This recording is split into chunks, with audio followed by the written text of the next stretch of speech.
Berita selanjutnya, Saudara, agar koperasi tetap bertahan di tengah pandemi, Dewan Koperasi Indonesia Dekopin meminta agar semua koperasi melakukan transformasi kinerja menuju digitalisasi koperasi. Selain itu, koperasi harus memberi kontribusi pada program ketahanan pangan nasional. Ditemui saat menghadiri Muswil Dekopin wilayah Jawa Tengah di Kota Semarang, Ketua Umum Dekopin Pusat Sri Untari Wisowarno menegaskan, di tengah pandemi ini, koperasi harus melakukan transformasi kinerja atau perubahan bentuk kerja dengan tetap mempertahankan substansi nilai-nilai demokrasi dan keadilan. Koperasi yang menjadi anggota Dekopin harus siap memanfaatkan dan berupaya mewujudkan era baru digitalisasi ekonomi.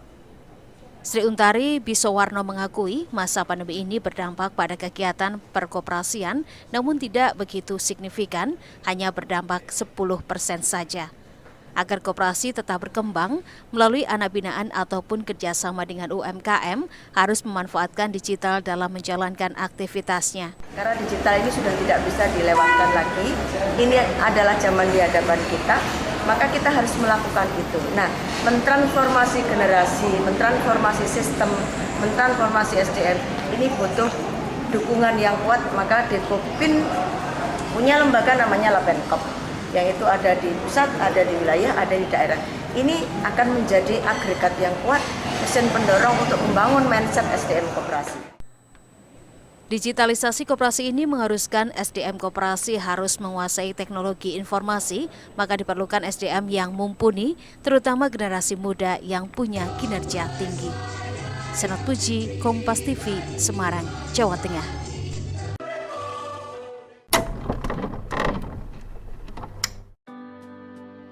Semua orang pasti tahu apa itu koperasi.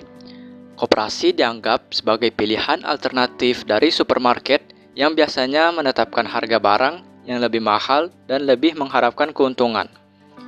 Akan tetapi, mungkin masih banyak di antara kita yang belum memahami konsep dari koperasi itu sendiri. Mengacu pada UU nomor 25 tahun 1992 tentang perkoperasian, koperasi dapat diartikan sebagai badan usaha yang beranggotakan sekumpulan orang yang kegiatannya berlandaskan pada prinsip koperasi sekaligus sebagai gerakan ekonomi kerakyatan yang berasas kekeluargaan.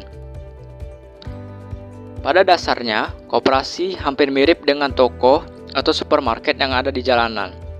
Hanya saja, koperasi memiliki keanggotaan yang lebih terstruktur dan barang yang dijual lebih terjangkau.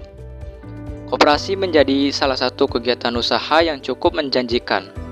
Namun pada kenyataannya, banyak masyarakat yang seakan tidak peduli atau tidak menaruh perhatiannya terhadap koperasi.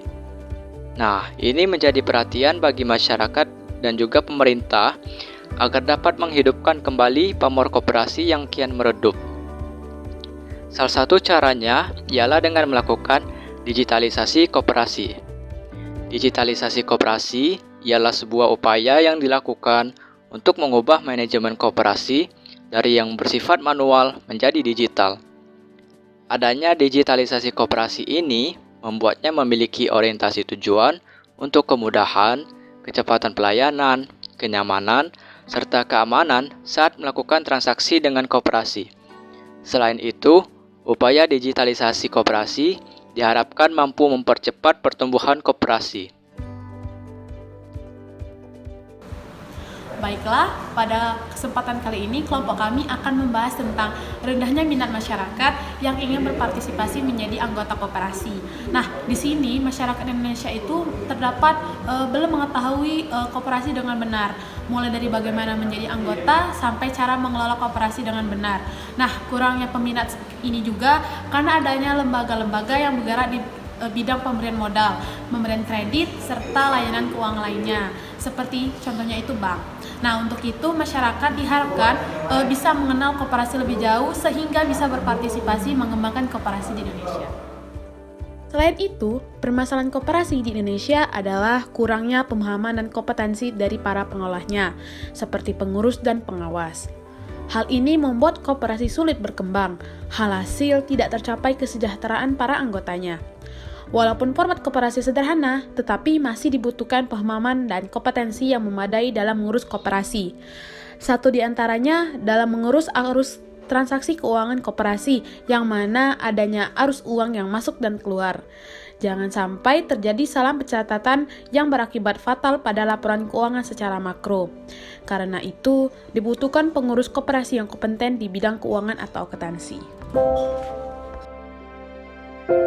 Sebenarnya koperasi itu sangat membantu sekali kepada anggota.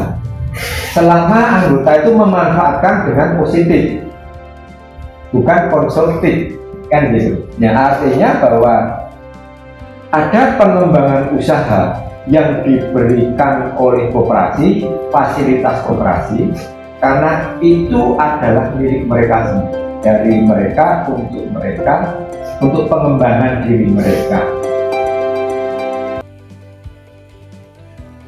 Berdasarkan data yang diperoleh dari Badan Pusat Statistik atau BPS pada tahun 2018 menunjukkan penurunan koperasi aktif yang sangat signifikan, yaitu sebesar 25.831 unit.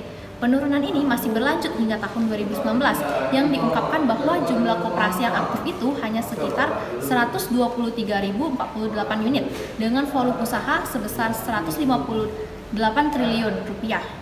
Dan jumlah anggotanya itu hanya sekitar 22 juta orang. Nah, pada akhir 2020, jumlah koperasi yang aktif itu bertambah menjadi 127.124 unit dengan volume usaha sekitar 174 triliun rupiah dan jumlah anggotanya itu menjadi 25 juta orang. Dan pada tahun 2021, koperasi aktif hanya bertambah sekitar 0,56%, sehingga koperasi aktif itu menjadi 127.846 unit koperasi. Jumlah koperasi aktif terbanyak berada pada Provinsi Jawa Timur yang mencapai 22.845 unit. Kemudian untuk posisi kedua dan ketiga ditempati oleh Jawa Barat dan Jawa Tengah dengan jumlah masing-masing koperasi aktif yaitu 15.621 unit dan 10.270 unit. Harapan kami ada campur tangan dari pihak lain, baik itu dari tingkat desa, dari pemerintah desa, baik dari tingkat kecamatan, kabupaten, bahkan dari tingkat nasional. Artinya yang dibangun oleh dari tingkat bawah ini menjadi konsep bisa dikembangkan untuk koperasi-koperasi yang lain yang sejalan dengan visi misi yang ada. Berdasarkan masalah-masalah yang sudah terjadi di atas, terdapat implementasi kebijakan yang kelompok kami ambil dalam dampak-dampak tersebut. Yang pertama, digitalisasi koperasi, di mana beberapa kelembagaan sudah mulai menghadirkan web atau aplikasi untuk menghadirkan koperasi dalam kelembagaan mereka. Di sini merupakan salah satu upaya dalam mengatasi tantangan yang dihadapi melalui modernisasi koperasi.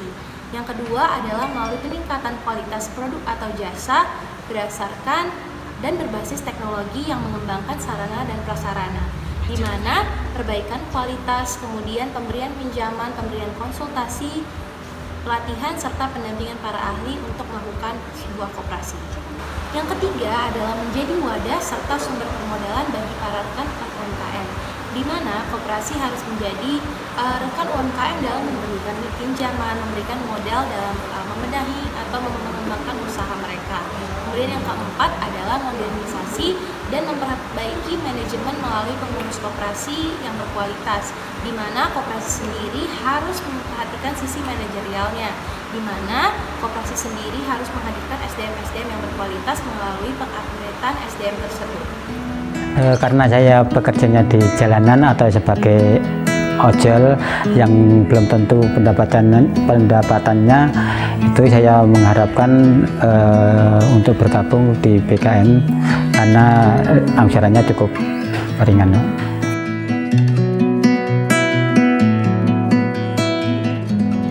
Semoga dengan adanya BKM koperasi ini rakyat di Desa Sinduadi khususnya kesejahteraannya bisa meningkat. Yang kedua, untuk bantuan kepada rakyat yang tidak mampu, masyarakat tidak mampu seperti yang saya rasakan, semoga bisa menambah yang lainnya yang belum mempunyai dan bisa meningkatkan derajat kesehatan juga.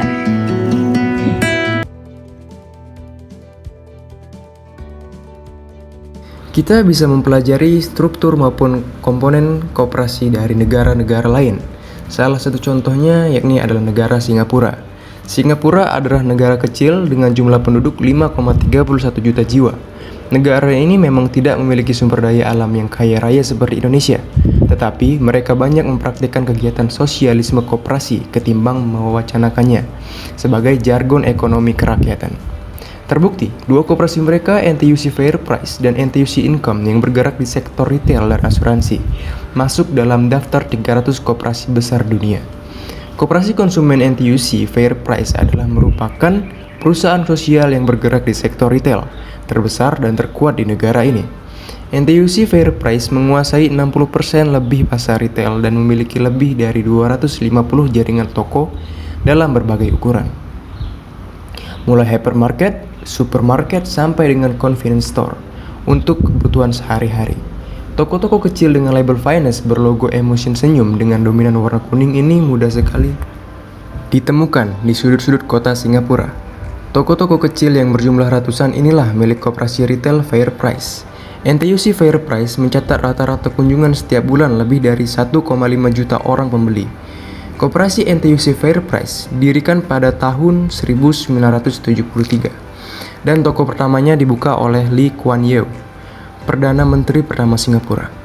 Koperasi ini didirikan atas inisiatif aktivis Organisasi Buruh Nasional Trade Union Congress atau NTUC yang punya pengaruh cukup kuat dalam pemerintahan. Koperasi ini didirikan saat terjadi krisis minyak dan inflasi tinggi serta adanya kartel kapitalistik yang mencekik kehidupan para pekerja pada tahun 1970-an. Pada saat Singapura membangun NTUC Fair Price, pemerintah kita pada era yang sama gencar membangun koperasi unit desa atau KUD. Keduanya sama-sama koperasi, hanya berbeda dalam metode pendekatannya. NTUC Fair Price dibangun dengan konsep pelibatan partisipasi masyarakat, terutama para pekerja untuk aktif mencari solusi kehidupan mereka secara otonom. Sedangkan KUD dibangun dengan konsep dari atas atau top down dan interventif. KUD diberi akses modal gedung manajemen, terutama bidang bisnis. Alhasil, NTUC Fair Price tumbuh dan berkembang pesat sebagai entitas bisnis mandiri yang dimiliki masyarakat secara luas. Sementara sejak era reformasi, KUD rontok satu persatu karena fasilitas yang ada dicabut hingga kehilangan kepercayaan masyarakat.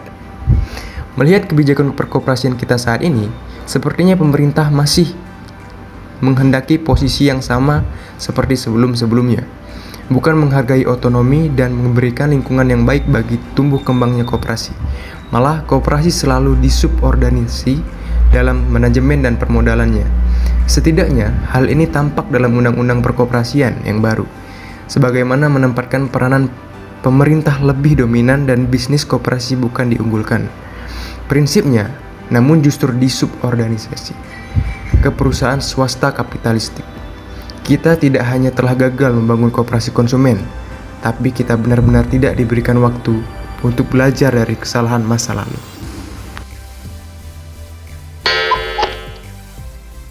Koperasi mengalami banyak permasalahan yang membuatnya semakin meredup dan kalah saing dengan supermarket.